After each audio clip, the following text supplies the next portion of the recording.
Now, if you're not ready, then go ahead and tell me you're not ready. I object to you getting records. You've been intrusive into people's personal lives. I'm not a lawyer, but The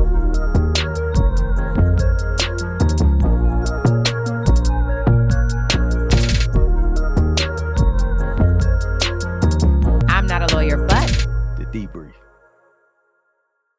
Hello and welcome to another episode of I'm Not a Lawyer, but The Debrief. I am Melanie, aka I'm Not a Lawyer, but, and I'm joined by my co-host.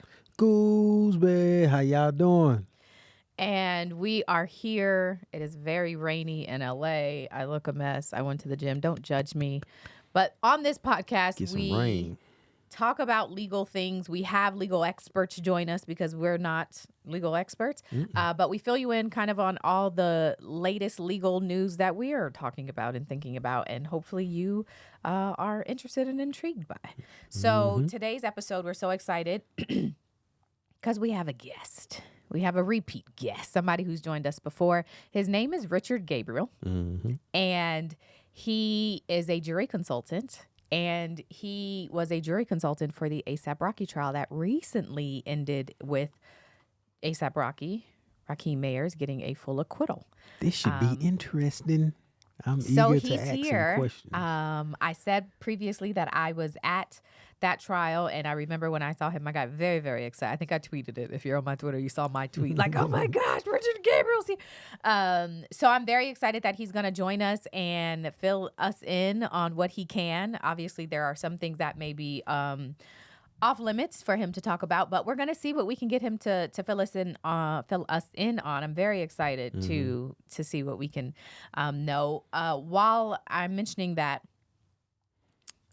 Neek at Night, who is a YouTuber, has a channel. She had a juror join her immediately after the trial. She caught the juror on the way out. And so if you haven't watched that may just be some good context, something good. If you're interested, she was able to talk to the juror. I think she did it twice, actually. The second time was after, like a week or so after. So just FYI, there's some good context or just content if you want to kind of learn about what an actual juror had to say, since we're going to get the jury consultant. Other thing worth noting, if you watched the last episode with Richard Gabriel, you know that he was the jury consultant on the Casey Anthony trial, which is relevant. I bring up because Casey Anthony this week recently made a resurgence of herself on TikTok. I forgot about that. And last time he filled us in on the fact that while the rest of the public was surprised by the not guilty, he was not, because he did mock trials. And I have been doing some research on that case, and very interesting. Very interesting. So anyway, that's who we're going to have on the show today. Very, very excited for him to tap in with us. Okay, so as I mentioned, we have a very special guest that we are so excited to bring up and join us today. He has been on the podcast before. We had a great time last time, and we are so excited that he's back, and that is none other than Mr. Richard Gabriel. There he is. Hello, hello. Hello. Hi there. Hi. So first of all, thank you for joining us again. We enjoyed the conversation last time, and I have to say, when I attended the A$AP Rocky trial, it was during jury selection, and I looked up and saw you over there, and I was like, oh my gosh.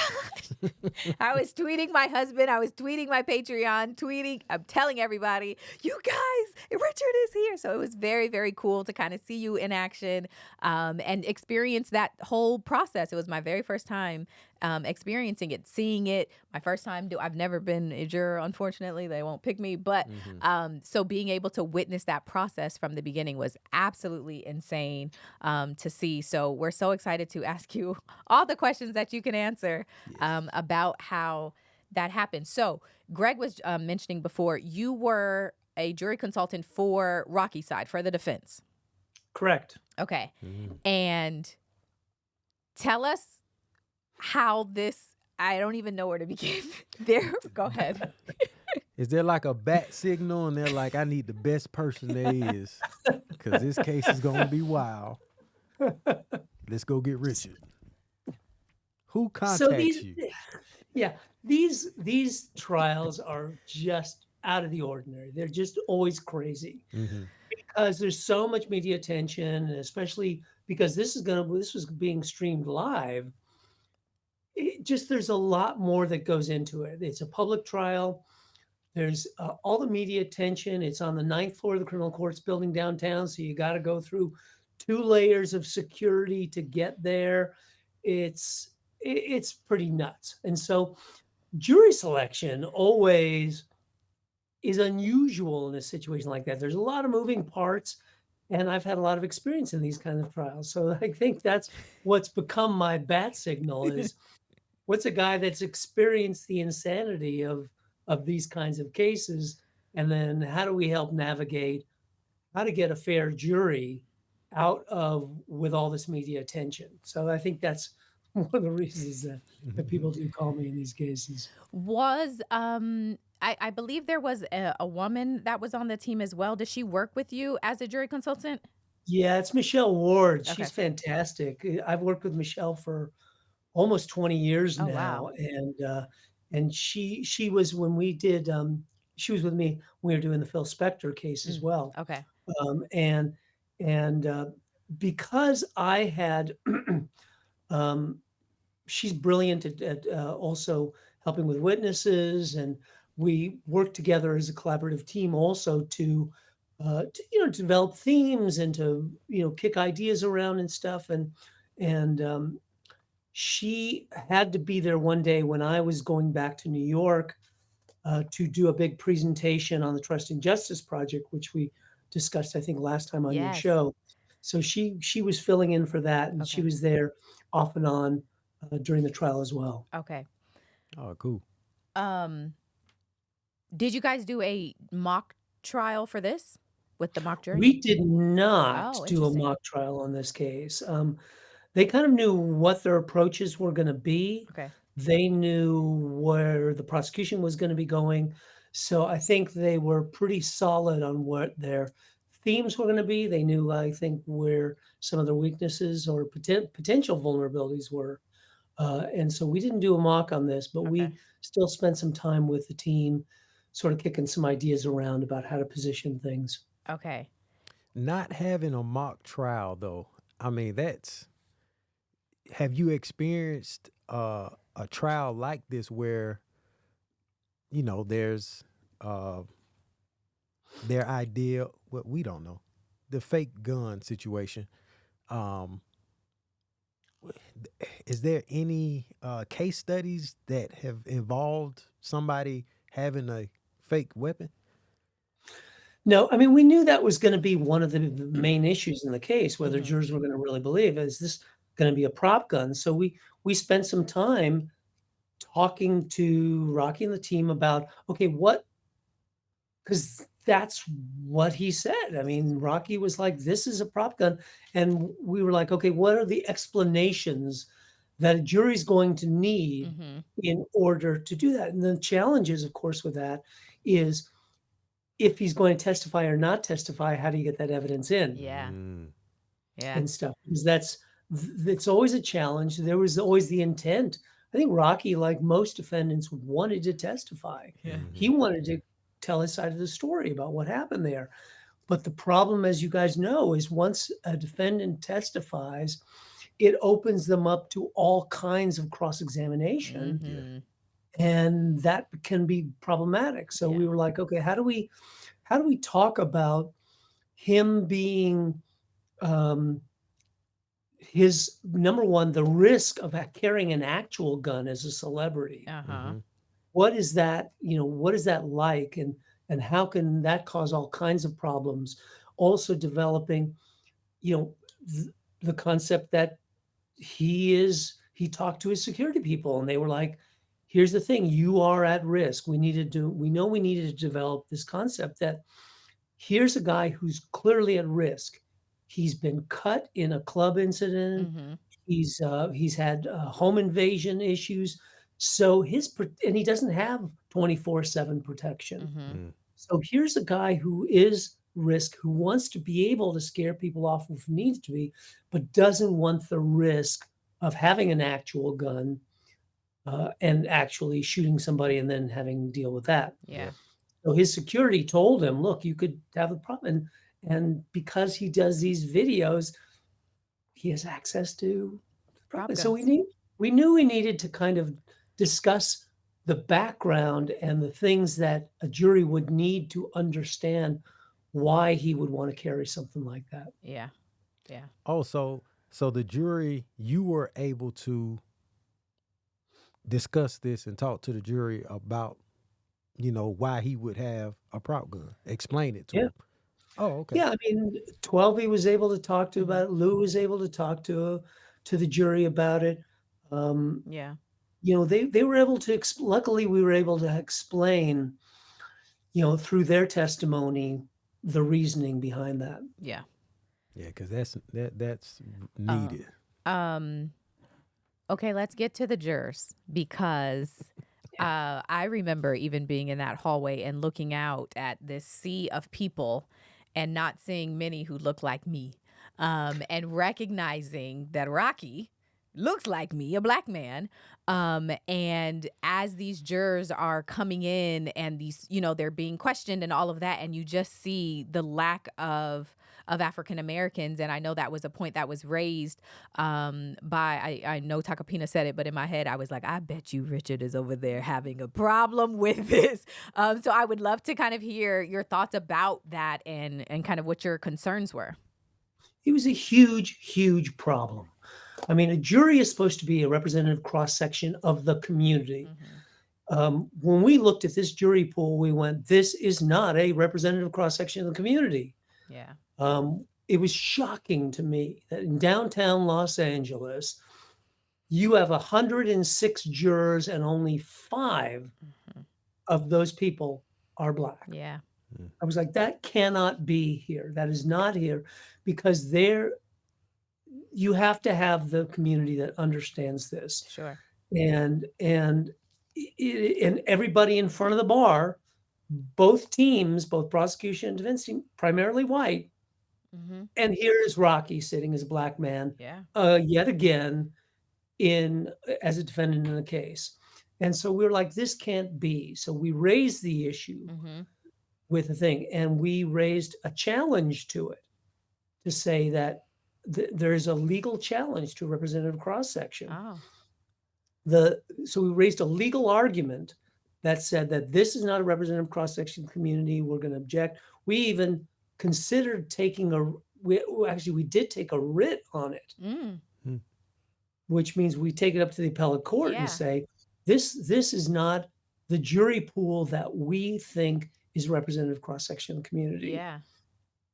And because in Los Angeles, there's, even if you just look at census data, African Americans, 9% of the community. Yep. In the 20-mile radius of the downtown courthouse, which is where jurors draw from, it's an even higher percentage. Oh, wow. It can be as high as 25 or 30%. Really? Correct. Yes. So we were sitting there with 4.5% of our jury pool. And we're like, this is not it. So we raised the issue. The problem with raising the issue legally is that the remedy is you have to have the jury commissioner come in and talk about how they actually send out summons and how they collect it and how they collect demographics and doing all that. And the courts really don't want to get into that. So Okay. they denied the motion. Okay. So then our task was, okay, we're not going to have a representative cross-section community. In fact, the initial group that we discussed, we didn't talk to one black person Nope. in jury selection. There wasn't a single black person that we spoke to, which we said, this is a huge problem. So it then became, how do we select a jury that actually will give a fair listening to this case, will be receptive, will understand Rocky, where he's coming from and what the defenses are in this case. And that became our focus as we were doing jury selection. Yeah. Yeah. So is the problem that black people weren't getting summoned, or they weren't showing up? Like, what's the, how do you get 5 people out of 106? I don't know exactly how it happens like that. I do know doing a lot of jury selections downtown, I've been seeing less and less Black folks on the jury. Wow. And it's a problem. Yeah. And there's could be a number of causes. I think that I'm questioning really how they're sending out summons and how they're collecting them, and where they're sending them. The other thing is, and this is my own personal opinion, I think because so many in the Black community are so disenfranchised with the system, some of them don't return a jury summons because they were like, why would I go to a courthouse when my community has not been treated fairly in the system? Yeah. So I think some people say, I don't want to show up and even participate even as a juror in a case like this, Yeah. where I've got family, I've got friends who have all been kind of run through this machine that has had a disparate impact on my community and my folks. Yeah. Yeah. Yeah, being summoned, I mean, from when I was a child, no one wanted to do jury summons. Well, jury duty. Yeah. So, yeah. Yeah.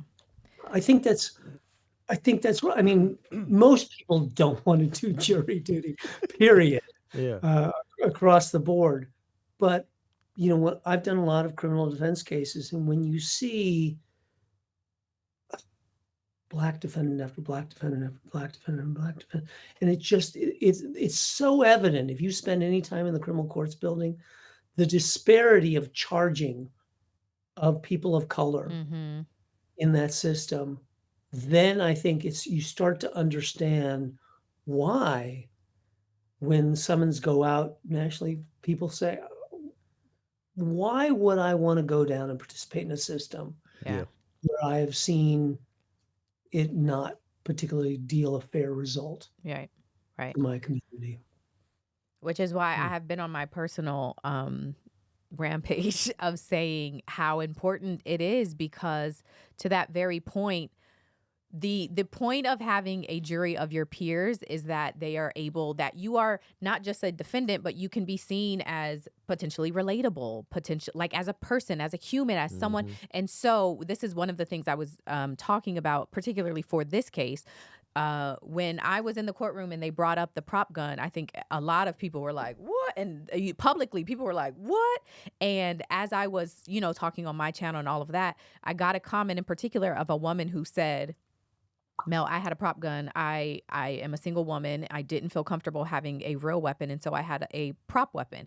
And so that there, for me, it just really has stuck with me, because that is exactly the point of having peers. Because if you get a room full of people who have never even engaged or seen a prop gun, can't understand, that's why everybody's getting convicted, because no one in there is a actual peer of these defendants. When you get people in there who can be in a jury room and say, wait, guys, I actually had that experience, and I can tell you because as a jury, you are going from common sense and your life experience. Yep. So if everybody in this room doesn't have your life experience, they're going to look at you like, why did you make those decisions? Yeah. And so that is so important. I think we all, if you get your summons, show up, because other defendants, they need you and your life experience to speak to theirs. That's exactly right. I mean, we need that voice. We need that experience in the room. All the research supports the concept that diversity in juries create better decision-making, period. So the more different voices, different perspectives, that always increases better decision-making, because homogeneity always produces one single group thing. 100%.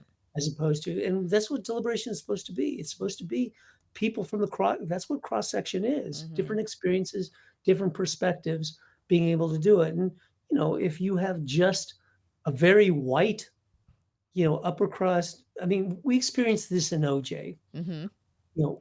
People were like, how could that verdict have happened?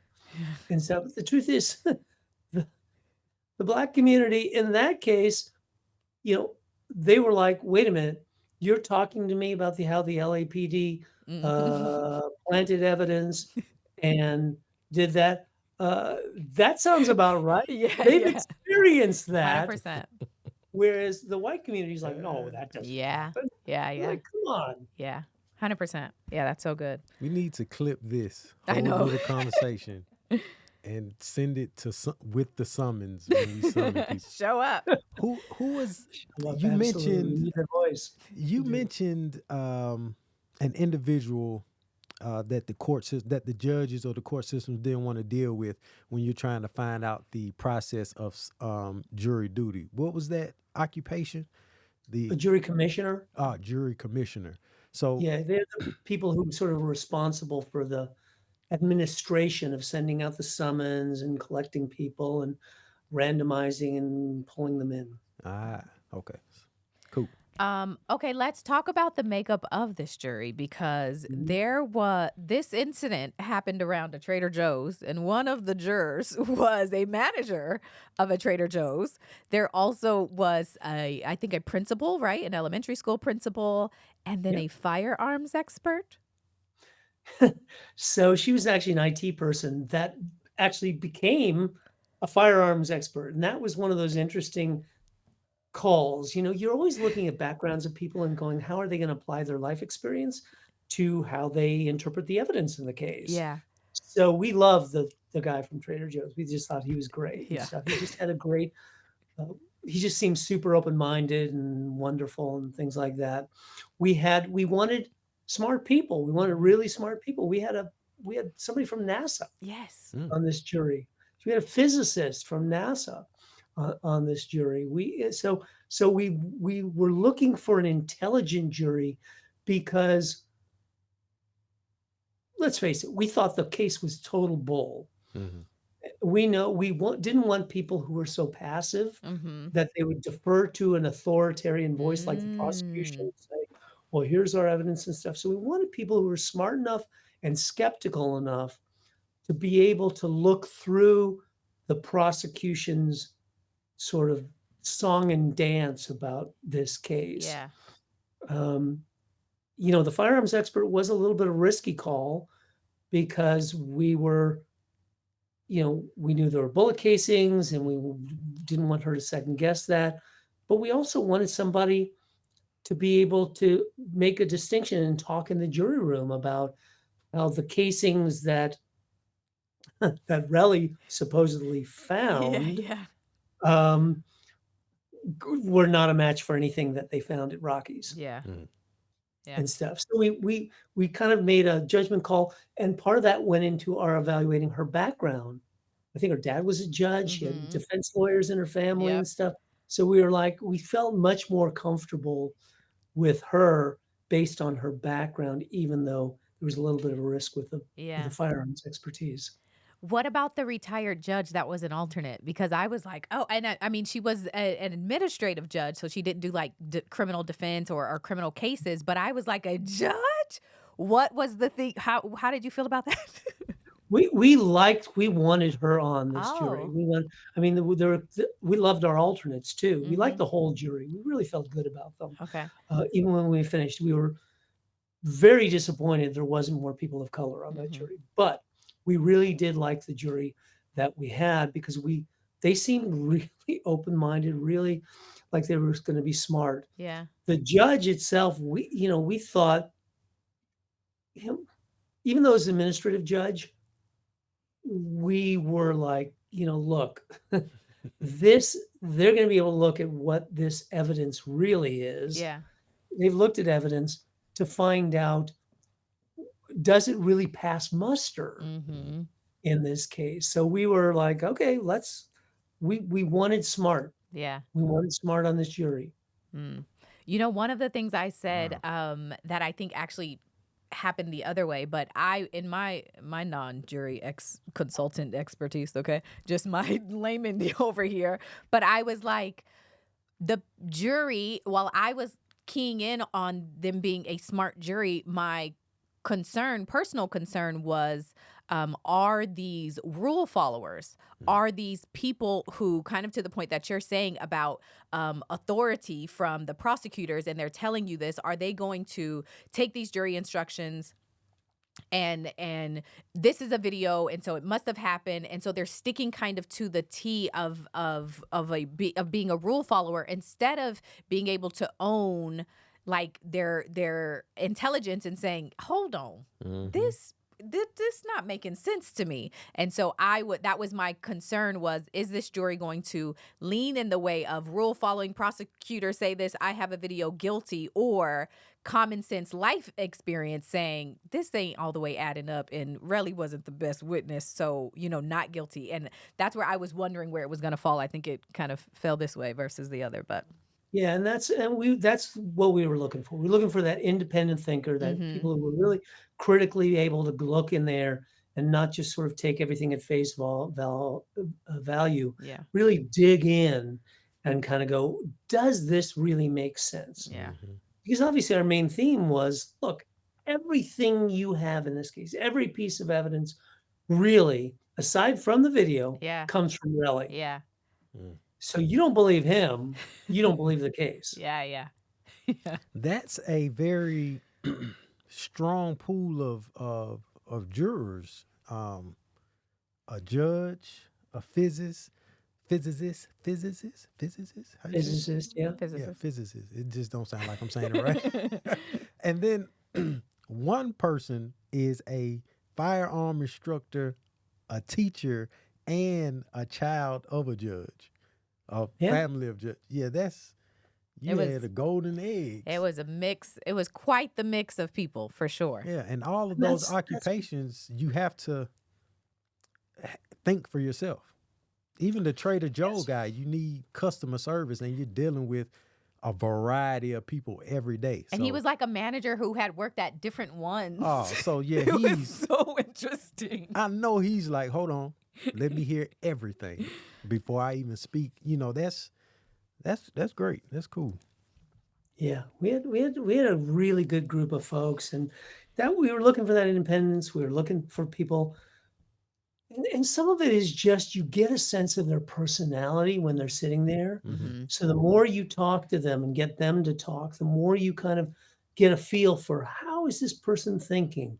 How are they going to talk with each other in the jury room? Yeah. And for us, it was a little different. Like some cases I'm looking for a hung jury. We were not looking for a hung jury in this case. Really? We wanted an acquittal. Yeah. We're very clear. So it's a risk because unanimity obviously can favor the prosecution. Yeah. Because they have to get unanimity to convict. We were like, no, we actually do want people who are going to get along and work together. Wow. And not antagonize each other. Yeah. Because we were like, okay, Rocky was very clear. He was like, I want to move on with my life. This was important. Yeah. Wow. On the prosecution side, did they have a jury consultant at all, or do you ever run across a jury consultant on the prosecution side to where you all have to work together or against each other? How does that work? Every once in a while, we do run across a consultant on their side. They don't use them as much. They brought John Lewin in. He wasn't originally on this case, but they did bring him in on this case. He's done a number of high-profile cases. He did the Durst case, and I've been up against him before. And he is, as you saw, he's quite something. Yes. In there. He is. To be honest, I had a real problem with the way he prosecuted this case, and some of his approaches, because but he can be very persuasive. He's a domineering. He tries to control the courtroom. And so we were also looking for who is a jury who is not going to be cowed or bullied into sort of being intimidated by him. Yeah. In the courtroom. So I take into account when we're doing jury selection, who are the personalities of the lawyers, and who's going to be a good match on the jury for them. Yeah. Oh, and it was a match. It was quite the match. Oh man, I you overheard some jurors in the bases. hallway at one point, like hear the attorneys argue again. I was like, y'all hear them too? I thought they kicked y'all out every time, but I mean, it was clash. It was very much clashing. So Well, Oh, yeah. that's what I'm trying to understand. So if the prosecution wants or feels like there should be a certain person on the jury, do they get to shoot their shot at that, or are they No. no? Oh, okay. So here's jury selection is jury deselection. Mhm. You don't actually choose jurors, or you actually choose jurors because you get a series of peremptory strikes or peremptory challenges each. And so you deselect certain jurors that you don't like. So it's an incredibly counterintuitive process because you are actually looking for people who you think, who hates me, who hates my case? yeah. And how do I actually um, help them to vocalize that so I can get rid of them Ah, okay. on the case? So you are kind of picking and choosing varieties of people who you really go, that person, like we ask questions there. Who thinks rappers are inherently, it's a violent culture. It's a violent music culture. And we had a couple jurors who think, yeah, I think rap is inherently a violent music culture. Mhm. It promotes violence there. Because we were like, this is a person who's always going to look at Rocky and think, of Yeah. course, he's going to use violence. Yeah. So we were trying to identify who are the people who are either racists or just have this stereotype Mm-hmm. about those negative things, or super afraid of guns and just think guns, it scares me of things. Those are the types of things you try to identify, and then you ask questions of jurors to try to evoke who are the people that are going to answer positively this, so that I can then say, got to eliminate that person. Yeah. And by whittling away at those negative jurors, you then hope to shape, first of all, people with a positive orientation to your case, Yeah. or at the very least, a very neutral, impartial jury. Yeah. There was a juror early on who, I mean, I'm sure he was asked, but it felt unprovoked, was just like, I hate guns, all guns. I don't know. They're all bad. Why? No. And it was just, and then I think the judge at one point was like, are you just trying to get out of jury selection? Like it was a very, there were a couple, I think 2 people total who did that. I think the first guy was removed, but I think the second one, I can't remember if he stayed around or not. I think maybe he did. But regardless, that was a very, to the point that you're making, them evoking it was very interesting. But then the transition the transition of questions to Rihanna and Rocky, if people are familiar with them, I think there was like a music journalist or a music digital marketer, something like that.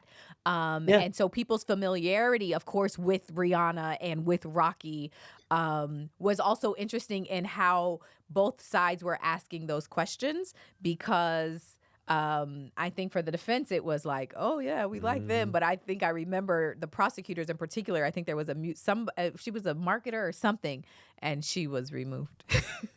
So yeah, she was one person who just said, I think I've worked with them. And so I think they either eliminated her either through what they call a cause challenge, which is somebody who says, I'm not sure I could be fair because I've worked with them, Okay. versus a peremptory strike, which is you actually using one of your strikes to remove them. And there was, even one of our alternates was somebody who was very favorable and I think had some interaction with Rocky's music and stuff like that. So, obviously the prosecutor tried to make this whole pitch for this is just the power Yeah. of Rihanna and Rocky to Yeah.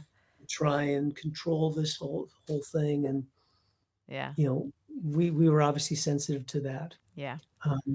But there was that also, I mean, getting into the strike thing, once you get into past who is dismissed by the judge for cause, then you get into the chess of peremptory strikes, because they strike and then you strike and then you can pass.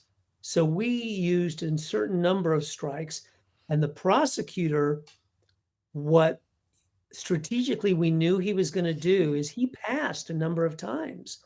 I accept this jury. I accept this Oh, jury. okay. And we were sitting there going, nope, there's a few people here. We need to take this person out, this person out. But we knew at some point he might come back Oh. and then start eliminating the people that he had. Some of them were positive because he was playing a game Mm-hmm. to try and do it. So at some point we had to make the strategic call of, we looked up there and we said, look, we're pretty comfortable with these people that we have now. Mm-hmm. There's a couple people that we're like, maybe not, but we're pretty comfortable. Let's pass, because we know he's going to pass one more time and then come back at the very end and strike all of our good people. Because that's the thing, you have good people, which we like, the physicist, the Trader Joe's guy. We were like, we like these people. We want them to stay on. We don't want them to strike those. Okay. And so we were like, okay, so Joe did this great thing. He just went, look, I think there's this one more person. He went up to John Lewin and he said, there's one person that we're going to do. We probably need one more strike and stuff. And just, we'll do that. And so we knew that from doing that, he was probably going to pass and then come back after that. And instead of passing, we accepted the jury. And John Lewin was like, what just happened? So we were able to keep a lot of our good people who we really liked, Hilarious. who we thought he was going to strike. Yeah. No one. I'm telling you, no one knows this is going on. No, that's This is- hilarious to me. This is what's those game shows you be eliminating people? Every game show, I don't know. Those reality shows. But anyway, this is That is, I remember crazy. being like, oh, we got a jury. Oh, like we're set. And it was like, okay, now we're moving on to the alternates. It was very like, oh, I didn't realize we were here yet. that strategy. That's man, funny. We gonna I mean, it's all strategy though. All that Yeah. stuff matters. Who is going to All be, strategy. determining the results of this? That all is important. So that's thank you for that insight. That's fun to just know. Have you worked with Joe before, or was it your first time? This is the first time working with him. Oh, nice. Okay. He was Joe, Chad, Eleonora, Mhm. Sarah, phenomenal. Yeah. And what a great team. They were just unbelievable. The thing I most admire, especially about Joe and Chad, is that the thing with prosecutors is a lot of times they deal with public defenders all the time. So they get used to having a lot of power Mhm. because they're the deal makers. Yeah. They're the ones that can offer plea bargains and stuff like that on different things. Yeah. So a lot of times those public defenders are reluctant to be very aggressive Mhm. with a prosecutor. And I loved it that Joe, especially with John Lewin, who's obviously incredibly aggressive Yeah. in his approach. I wanted Joe, I was like, Joe, you cannot let him dominate the courtroom. And Joe's like, I don't have a problem with it. You saw Joe. He's not going to let anybody No. dominate him. It was just great. Oh man. At one point toward the end, because you were not there, I think during the middle. I think you were. I saw you very much at the beginning, and then in the middle, I didn't see you as much. And then towards the end, I saw you again. And this may have just been me keying in on you. I was like, what is Richard doing? What is he paying attention to? And from what I saw, from my perspective, it looked like you were like keyed in on the jurors. Is that kind of, when you're in there, are you watching how they're reacting to things that are said? Or like, what are you looking for when you're in that courtroom? So what we're looking for is, there's two things we're tracking. Yes, we're looking for juror reactions. We're looking to see sort of how are they doing on stuff. But the other thing we're really listening for, what are the themes that are emerging? What are the approaches that the prosecution is taking? And then stepping into the jurors' minds, what are the things that they may need to be concerned about?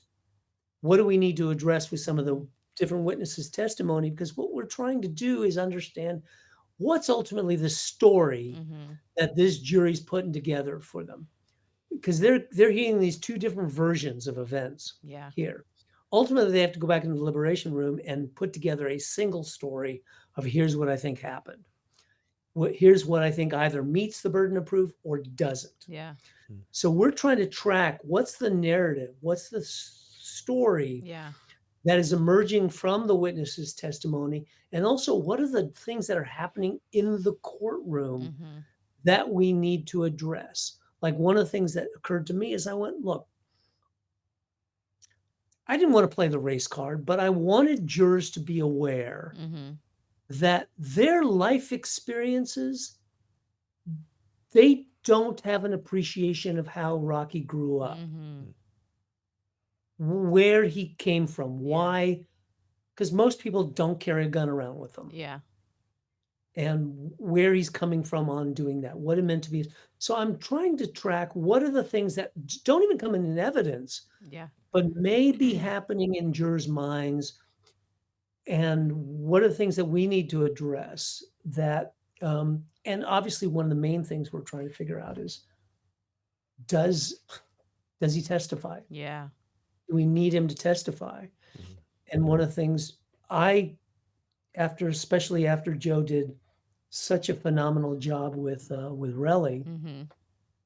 I was like, for me, I was like, I want this jury to be just focused on Relly. Mm-hmm. I don't want them thinking even about Rocky, because the case for me was not about Rocky at all. Yeah.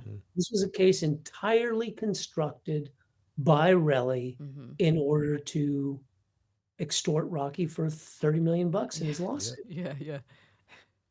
So I wanted the jurors to be focused just on that. And so I'm listening for what are the things that the jurors are hearing during the trial that may shift that focus, and then how do we bring them back to our themes of the case? Yeah. That's cool. Yeah. That's a lot going on. Just sitting there observing.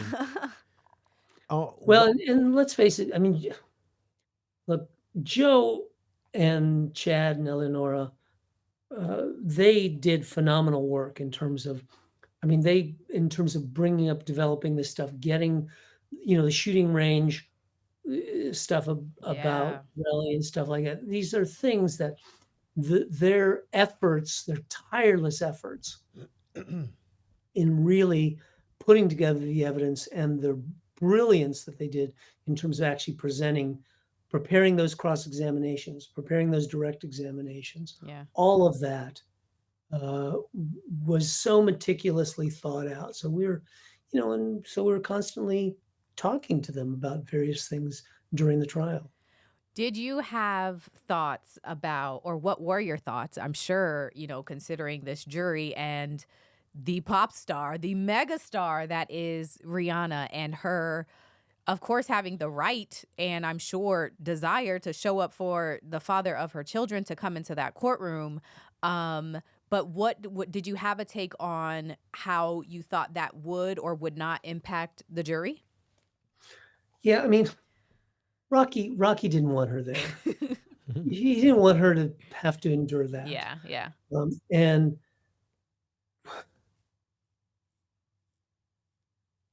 if you could see them together, I mean, you saw it at the verdict, Yeah. right? Yeah. You saw it at the verdict. The genuine love they have for each other. Yeah. The pressure of this tremendously risky thing that he undertook. Yeah. You have to honor their love for each other. And that's ultimately, it was like she wanted to be there. She wanted to be there for him. And we wanted the jury.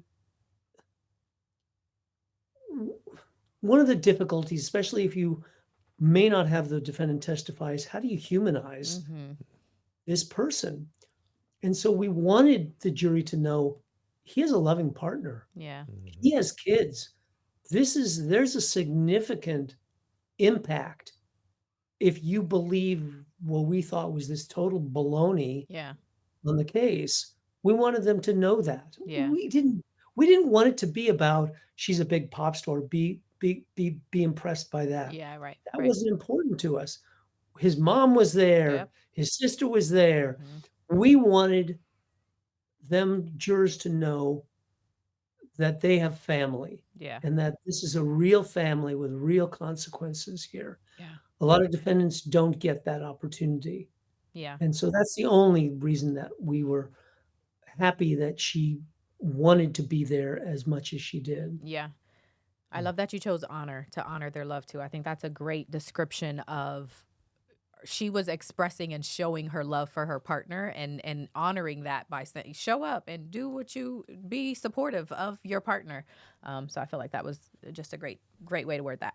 And you should pull those strings on the jury. Yeah, he got a family. You see these kids? Well, I Yes. mean defendants across the board, because sometimes when you are a defendant, you can appear, especially on the prosecution side, they can present you as an evil, bad person, and you, a jury and public even, can remove the humanity from them. And so when you are reminded that, oh, they have a mama, oh, they have a sister, oh, they had, like, this is a person and not just like an evil, like figure, that I think can help to just inform conversations. Yeah, he's just not a thug rapper, And that's the thing. I just said, look, the prosecution just said, he's a rapper. He's black. He's got a hoodie on. Oh, well, that must mean he's the aggressor here. Yeah. Yep. We said, no, he's not. He's not any of. Yeah. Yes, he's black. Yes, he's a rapper, but he's not a thug. He's.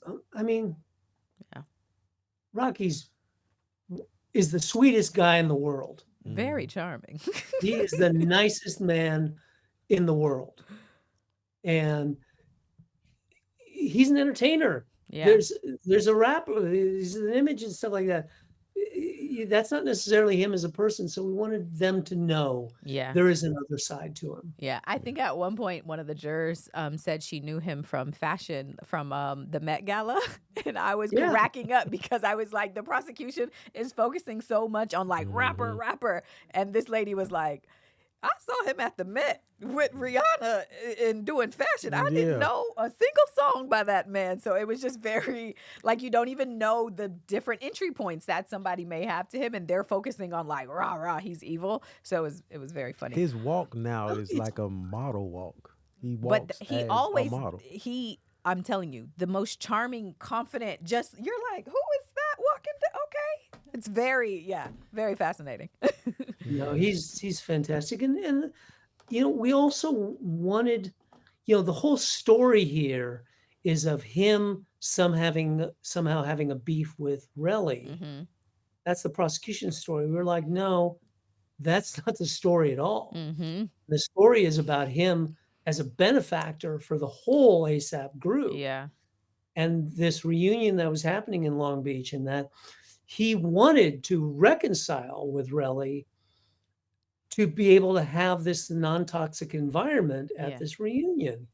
And so, we wanted all that to come across, but we obviously knew there were going to be limitations on how we presented that if he didn't testify. Yeah. So you mentioned you were able to talk to the jurors.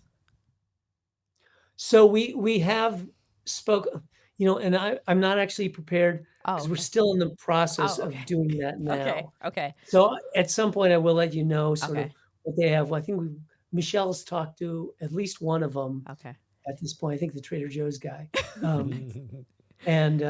But I'll let you know what they say, because sometimes it's different than we think too. Mm-hmm. Yeah. I was going to say, so as of now, no information has been surprising yet because you guys are still gathering. No. I mean, they came back pretty quickly. Yeah. So for us, I think they really, which I was hoping, because I think, the bottom line is prosecution came nowhere close to meeting their burden of proof. Yeah. So I think that became the easiest solution here, is to just go, they did not meet their burden. And so, but I'll fill you in on some of the particular details. Yeah. We'd love that. Find Okay. Were you going to say something? No. Okay. I have one more question since we've grilled you all about ASAP now. I asked you last time if you remember familiar with YSL, and you were like vaguely. But now I have to ask you: are you familiar with Karen Reed? Yeah. I'm somewhat familiar with Karen Reed's case too. Yes. Okay, so that second trial is going to be starting on April 1st. We are within a month of a start date. And I am curious if you have thoughts about what you would be suggesting, recommending, thinking as they prepare for the second trial, for jury selection of the second trial for this case, which I would argue has gotten even larger as far as like publicity and attention since the last one. I'm curious if you have thoughts. Hold on before you answer. Oh. Are you able, as a jury consultant, can you work in Boston, even though you're in LA? Oh. Yeah, I work all over the United States. Oh. They should hire you. I was just about to say bat signal. I've done work. Okay, go ahead. I've worked in Boston. So yeah, I mean we work all over and stuff. And so I mean it's it is, there's been so much saturation in that community. Yeah. That jury selection to me is all about what do you know about the case and what are your opinions on it for both sides. Yeah. Because I think the community is so divided right now, mainly for pro Karen Reed on this thing, that I think both sides have to really find out.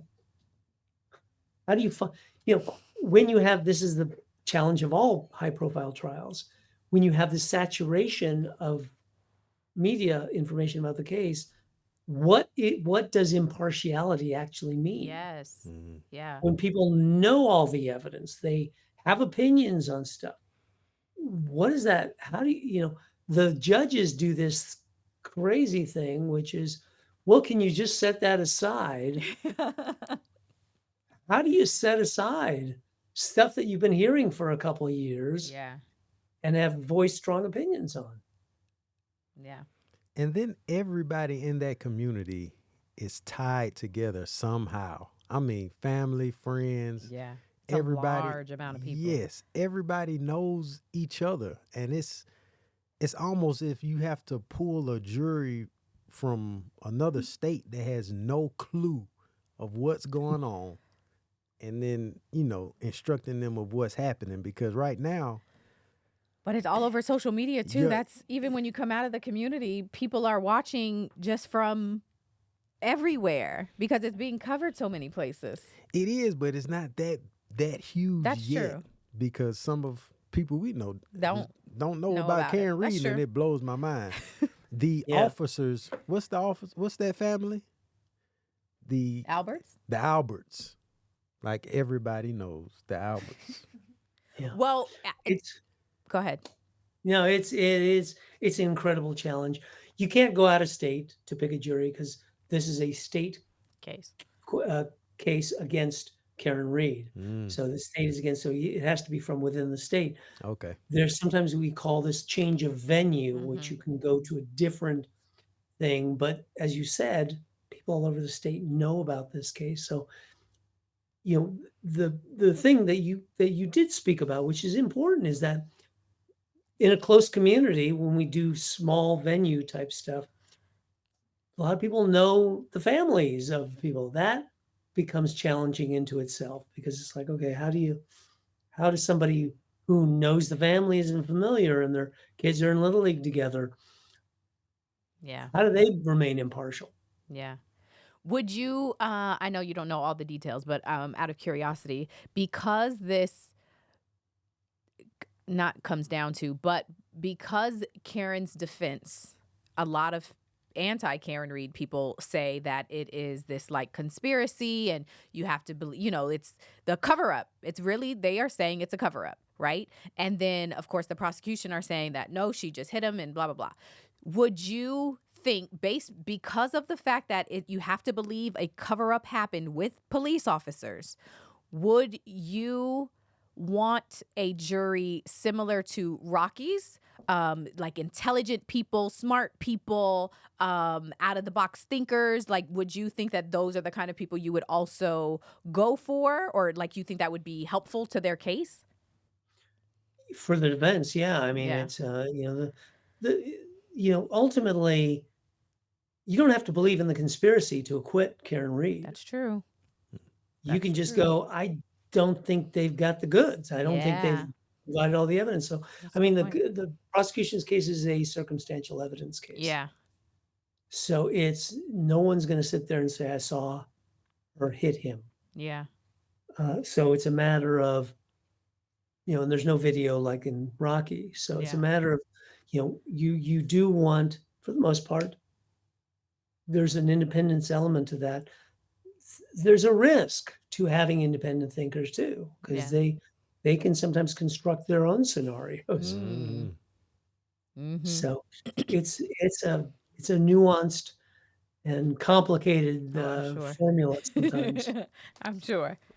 Since you can work all over the state, Country. United States, Oh. is there a case, or do you ever find a case where you're like, I want to be a part of that, and you reach out, or is it always someone reaching out to you? Mainly people reach out to us. He's a I hot mean, commodity. every once in a while we have reached out to help. Recently, I did a pro bono case here in LA where, actually they reached out to me. It was another consultant who said, I've got a pro bono matter. They really need some assistance. It's a big deal type of case. So I jumped in on that. But, a lot of times people reach out to us. Only every once in a while I'm interested in a case. I'm like, do you need any help?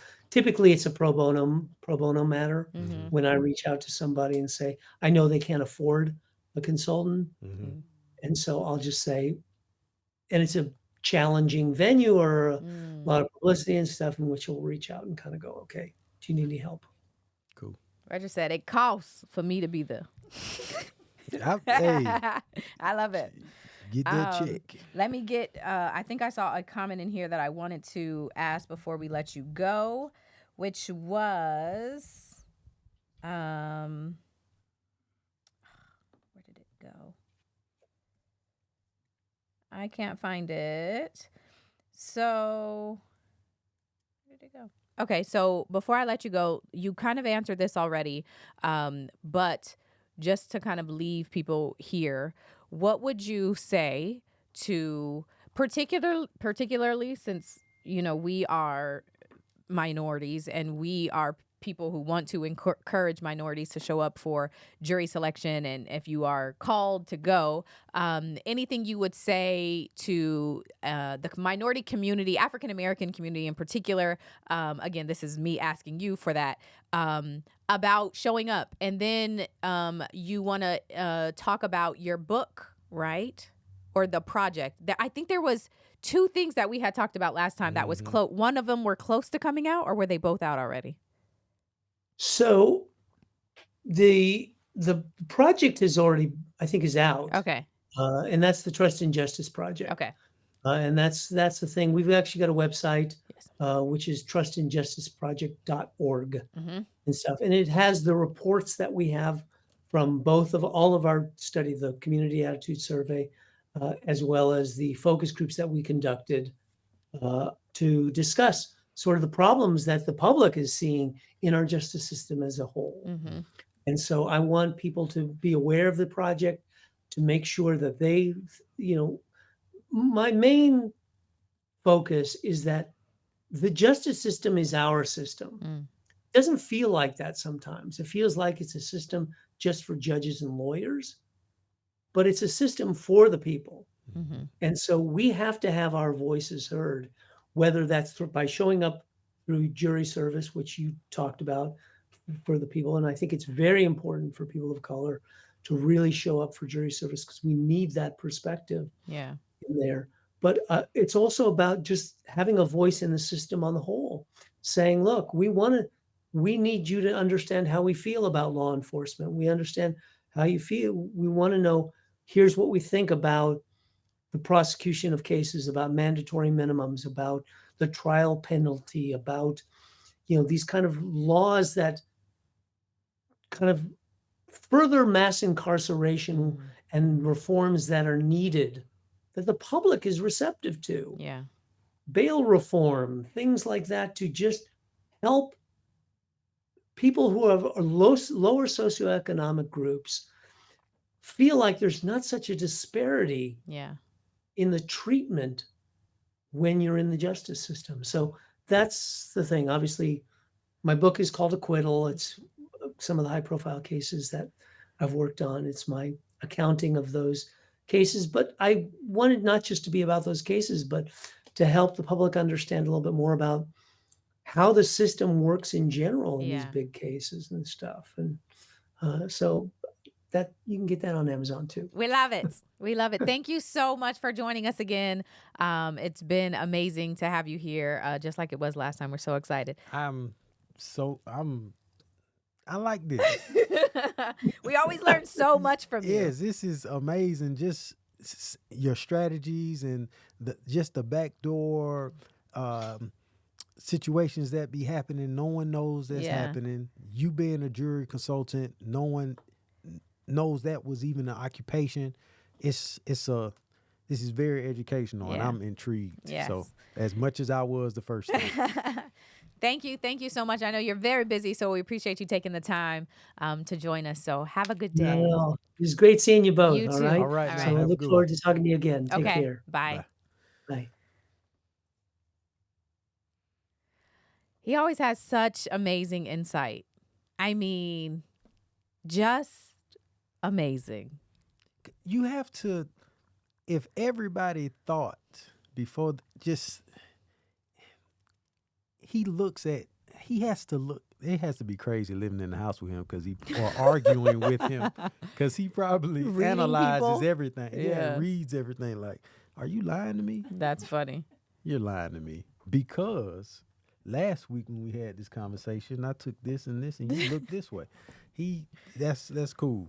Thank you again to Richard for joining us and giving us all that information, insight, education about his job, but also about the A$AP Rocky case. So amazing to get that take. Yeah. Make sure you support him. If you're interested in his book, go check it out. If you are interested in the project that he's working on, check that out. We'll leave all that information in our description box. And I guess until next time, child. Yeah. Court is adjourned. That was soft. Do I do it hard? Yeah. Make it feel like you a judge or something.